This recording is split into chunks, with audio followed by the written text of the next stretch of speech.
So here we are back in the garden where we planted some turnips and carrots a while ago in a very shallow plot. And here are the turnips up. They're up nicely.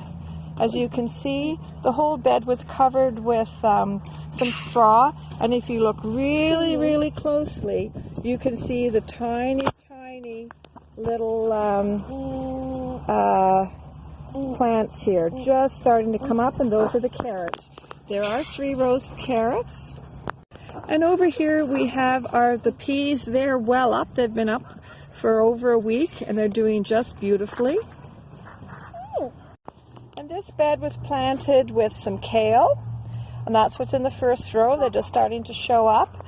It was also planted with some spinach, and if you look very, very carefully here, you can see some spinach just coming up. The first leaves of spinach look nothing like the spinach that you buy in the store, but they will change to the proper leaves later. See, that would be spinach there too. And on the far side, there is some dill, and there are just a few tiny little plants coming up. Now you may notice that the ground has been roughed up a bit. It had quite a solid pack on the top, and we just used a little tool just to cultivate the soil a bit to let the water get in a little bit easier. This plant in the pot here is stingy nettle. It's wild in New Brunswick. It has lots of nutritional and medicinal benefits, and it's sitting here waiting for somebody to pick it up. Nettle is, it will, like it says, sting you. So if you touch this plant, you will get something. It feels like a bug bite. It certainly stings. It's quite hot. Plantain or dock leaves, if you rub it on it, will take the sting away. I'm just showing you just out of interest. If you do see it growing in your garden, handle it with gloves and you'll be fine. It can be eaten, and cooking stops the sting. This plant here is Comfrey. It has the prettiest purple flowers later in the season. This plant is used for making compost tea. It grows tons and tons and tons of green leaves. You can cut it back, use it as a mulch, and then it'll grow back very easily. Comfrey is a medicinal herb, and as the name Comfrey Comfort says, it does helps a lot with anything that to provide you comfort, helping with healing wounds and stuff like that. Anyway, I can't give you a lot of information on it. It's not to be taken internally.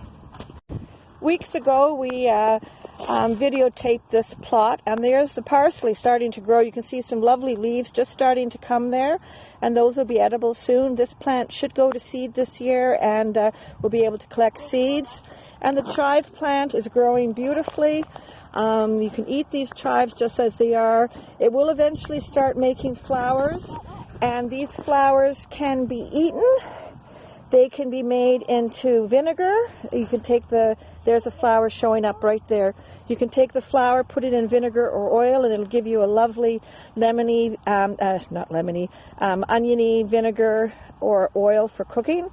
You put the flowers in, let them steep for days and days and days, strain the flowers out, and you've got a lovely purplish color, either vinegar or oil.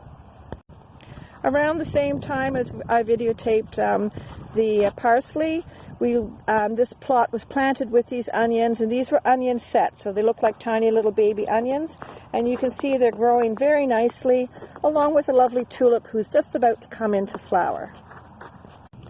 So here we have some wild violets. They do grow wild in New Brunswick and over much of the country, I'm sure. It is New Brunswick's flower, a lovely little purple flower.